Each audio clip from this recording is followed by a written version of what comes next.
Hello, my lovely friends. I thought I would just come in here quickly live and tell you a little bit about the mistakes that I made over golly, everything is happening out there.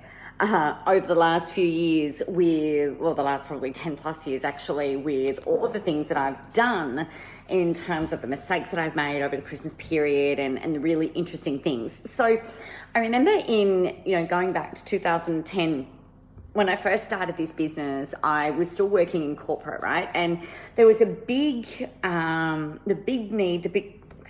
desire that I had at that point in time was it wasn't even a desire, it was a needed to make money. I needed to do things. And so I had a conversation with my mentor about it, and what she had said to me at the time was that, people will still buy right up through to Christmas. And in fact, I remember in 2010, I'd sold a style and branding. I had a style and branding package available out. So I trained as a stylist and a style and marketing coach, style and branding coach. And so one of the things that I'd had available at that time in 2010 was this style and branding package, and somebody bought it. And I was blown away. A husband bought it for his wife, and it was about $1,000. And I just remember, I think it was I didn't stop work and go on leave from work until I think it was probably the 23rd of December. And I think he bought it on the 23rd of December. Hey, Kathy. So this guy who I'd never met, who I hadn't had anything to do with, but I knew that his wife knew a friend of mine, bought this $1,000 voucher for his wife. And I was just astounded. And my mentor had said, people will buy right up through to Christmas. People will buy right up through to Christmas. And so what that taught me was that by constantly working right up to Christmas, I could keep making sales, I could keep enrolling people in the new year. And it was a really interesting mindset to come into, because before that I'd assumed that nobody would ever buy a service-based program or a service-based package.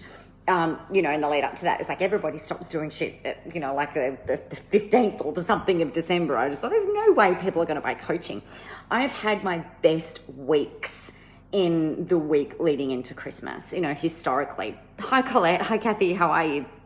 But the thing that really got me was I had not been excellent over the years hi Linda, at taking time out. And so because I'd had this reinforcement that, people will buy, people will buy, people will buy, people would buy, I was like, okay, fine. Well, I'll just keep selling. I'll just keep selling. I'll just keep selling. And so I did. And what that meant was that I'd work right up to Christmas Eve. And then I was kind of like, all right, well, I'll take a couple of weeks off in January. But the thing that I learned was this. Up until really like the end of last year, I was like, hi, Annie. I was just like, man, last year we were going on a cruise. We had a couple of weeks. Hey, Catherine, good morning. We had a couple of weeks where we were going to be on a cruise. We were going to be overseas. We were not going to have Wi-Fi available and stuff like that. And I was like, all right, for the first time ever. And I used to work right through Christmas in my corporate life, right? I'd work all the way through Christmas. I'd take a couple of days off between Christmas and New Year's. But other than that, it was like, keep going, keep going, keep going. And last year I was like, oh my God, I'm going to take a couple of weeks off. We're not going to have Wi-Fi. And I thought, I'm going to come back feeling all inspired. I'll probably have a day off and I'll be like getting my computer out and blogging and doing all of the things. But here was the really important thing for me. I told all my clients that I wasn't going to be available immediately. If they had a message, if they had an email, if they needed something, then they could message me or whatever, and I'd get back to them when I could. But there were a couple of weeks that I wasn't going to be available. And then nobody died. The world didn't end. The sky didn't fall down. I came home really rested. I actually didn't open up my computer to write a blog or film anything other than, family photos and stuff the whole time we were away. It was really, really interesting.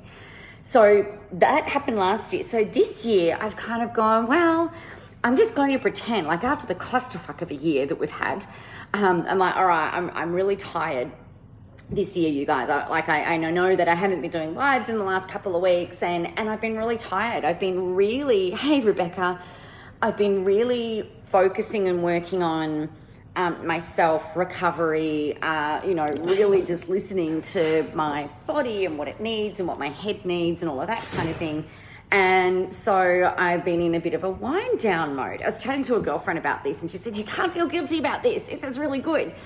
And basically what that has meant for me is that I've been able to, hey Alicia, I've been able to just kind of take it as it comes and not be too stressed about all of the things. Now, what this has also meant, my husband's washing his hands while we're on a live. That's always helpful. And what this has meant is that, I've been able to wind down a little bit, and I am actually going to be we're finishing at the end of this week, and that's going to be it. We're going to be off, and I'm going to be off for a couple of weeks. And that's how it's going to be.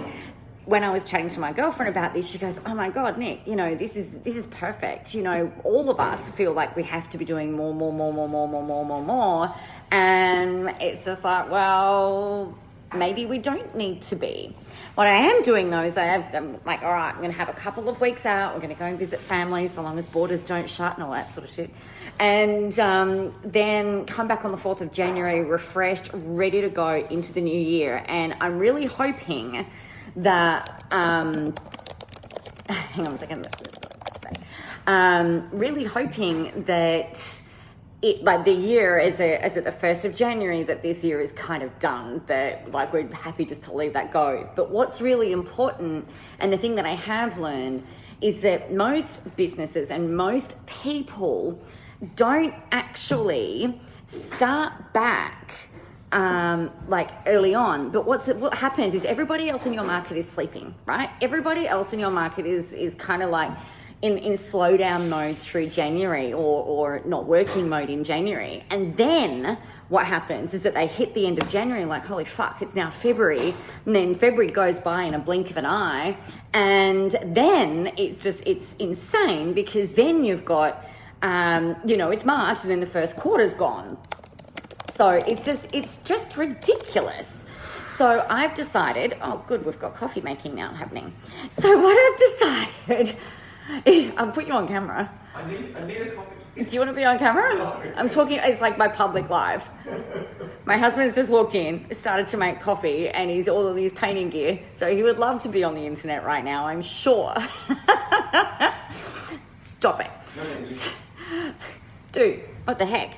So anyway, after that brief interruption, what I know works really, really well is that starting the new year earlier than everybody else helps you to build momentum really quickly and really, really fast. So I'd encourage you to think about how you really want your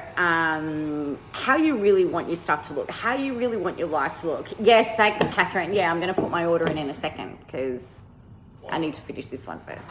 But it's just insane, right? These rules that we have around how we have to work, how far up to Christmas we have to work, when we have to change things, or how we don't change things, or, all of this kind of thing. Want to very, very strongly encourage you today to consider and think about your own rhythm. Yes, people will buy right up to Christmas. People will buy on Christmas Day if you want to be the one that's going out there selling. People will buy in that first week of January. I ran the challenge that I'm running, the 2-week kickstart challenge. I ran it as a 30-day challenge in January this year. I think we had 10 people in it. So, and we were all on the call at 6 a.m. and for some of the Queensland folks, it was 5 a.m. So people will, if you want to hit the ground running, and if that's something that you want to do, then make up your own rules. Just because I do it that way, you don't have to do it that way. Just because somebody else does it one way, you don't have to do it like that. Work out what your rhythm is like. But I would encourage you to remember that the time that you take out now and the time you work now will pay off in 3 months at the latest, right? So if you're able to build momentum early and build it fast, the people who are out there just kind of like, no one's talking to me. You go out there and you're talking to them and they will love you for it. So make your own rules. Now, I haven't got anything ready and set up for the 2 weeks, the kickstart in January, but keep your eyes open, that'll come through. I just wanted to jump in and just say that I still love you all. I do intend to be coming back and doing daily live streams in January. I don't know how frequently I will do them between now and then though, right? It's that kind of thing where I'm very much just kind of taking it every single day as it comes, trusting that my body knows what to do. And I really want to make sure that, you know, when I'm coming up on these, that that I'm sharing something of value and that it's helpful and that kind of thing. So on that note, I am going to love you and leave you and set you free to jump into your Monday if you haven't already done so. Remember, the world is ready for your brand of awesomeness. Do all of the fantastic and amazing things, and I will see you very, very soon.